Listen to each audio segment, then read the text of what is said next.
లూకాసు వార్త 24వ అధ్యాయము 43వ వచనం. అందుకు ఆయన వానితో, నేడు నీవు నాతో కూడా పరదేశంలో ఉండు అని నిశ్చయంగా నీతో చెప్పుచున్నానని. చిన్న మాట ప్రార్థన చేసి కృపసత్య సంపూర్ణ మా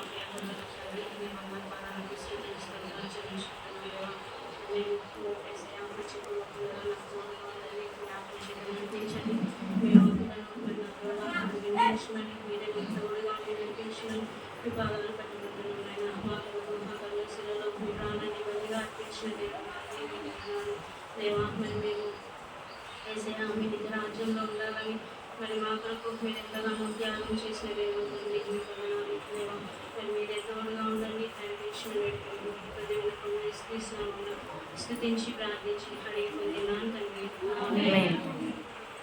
ఇక్కడ చూసినట్లయితే ఏసైతో పాటు ఇద్దరు దొంగల్ని కూడా సిలువ వేశారు.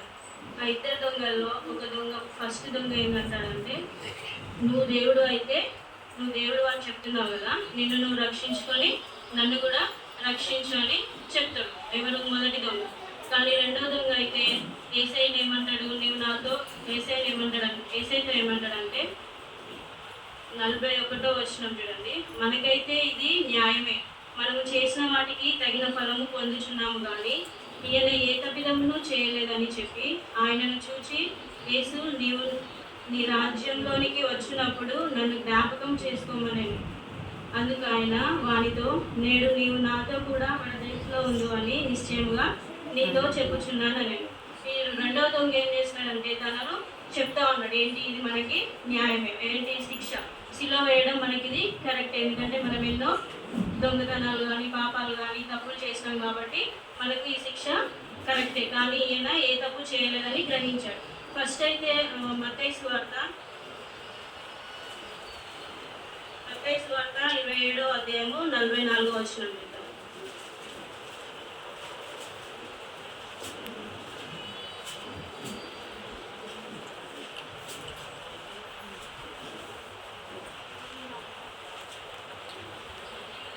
27:44.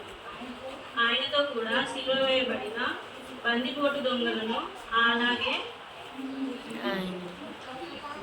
ఆయనను నిందించింది. ఓకే, ఇక్కడ చూసినట్లయితే ఇద్దరు దొంగలు కూడా ఎవరిని నిందించారు? యేసయ్యని నిందించారు. అక్కడ ఉన్న ప్రజలందరూ కూడా యేసయ్యని నిందించారు. కానీ ఈయనకి మార్కెట్లో వచ్చింది. మరి రెండో ఆయనకి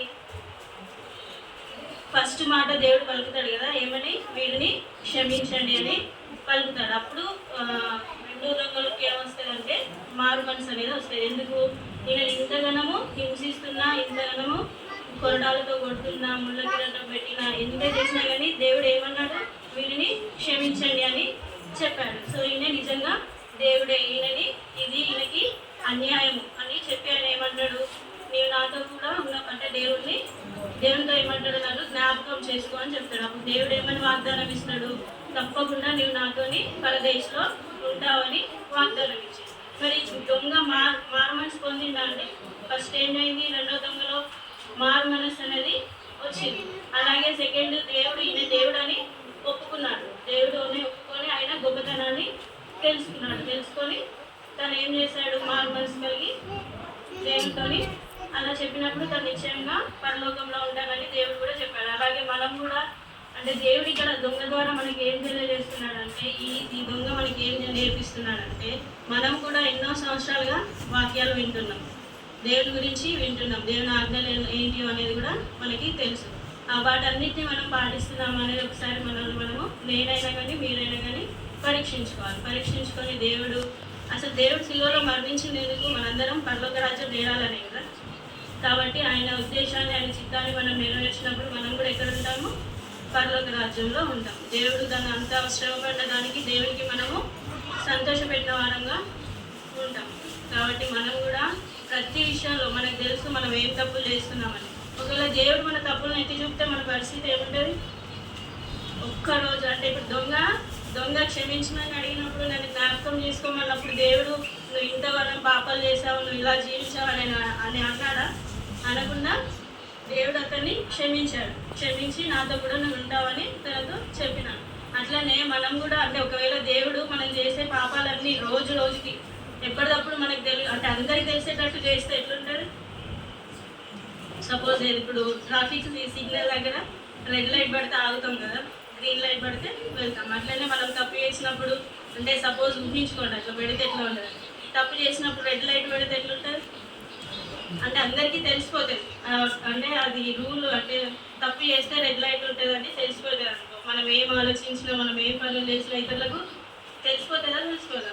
ఆ తప్పు ఏంటో తెలియకున్నా కానీ తప్పు చేస్తున్నారని అయితే తెలుస్తుంది. కాబట్టి అట్లా కాకుండా మనం కూడా మంచిగా అంటే మనసు మనం ఏమో తప్పు చేస్తున్నామో, ఎందులో కరెక్ట్ చేసుకోవాలో మనల్ని మనం పరీక్షించుకొని దొంగ వల్లే మనసు పొంది మనం కూడా నిత్య రాజ్యంలో ఉండాలని కోరుకుంటున్నాం.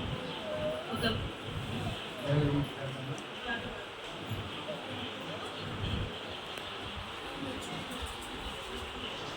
బాసిల్లెను సిలువలో పాపక్షమా, యేసు ప్రభుని దివ్యక్షమా. బాసిల్లెను సిలువలో పాపక్షమా, కలువరిలో నా పాపము పోంచి సిలువకు నిన్ను ఆహుతి చేసే. కలువరిలో నా పాపము పోంచి సిలువకు నిన్ను ఆహుతి చేసే. కలుషహరా కరుణించితివి, కలుషహరా కరుణించితివి. బాసిల్లెను సిలువలో పాపక్షమా, యేసు ప్రభుని దివ్యక్షమా. బాసిల్లెను సిలువలో పాపక్షమా, దోషము చేసినది నేనే గదా, మోసముతో బ్రతికినది నేనేగా. దోషము చేసినది నేనే గదా, మోసముతో బ్రతికినది నేనేగా. మోసితివా నా శాపభారం, మోసితివా నా శాపభారం. బాసిల్లెను సిలువలో పాపక్షమా, యేసు ప్రభుని దివ్యక్షమా. బాసిల్లెను సిలువలో పాపక్షమా, పాపము చేసి గడించితి మరణం, శాపమేగానే నార్జించినది. పాపము చేసి గడించితి మరణం, శాపమేగానే నార్జించినది. కాపరివై నన్ను బ్రోచితివి, కాపరివై నన్ను బ్రోచితివి. బాసిల్లెను సిలువలో పాపక్షమా, యేసు ప్రభుని దివ్యక్షమా.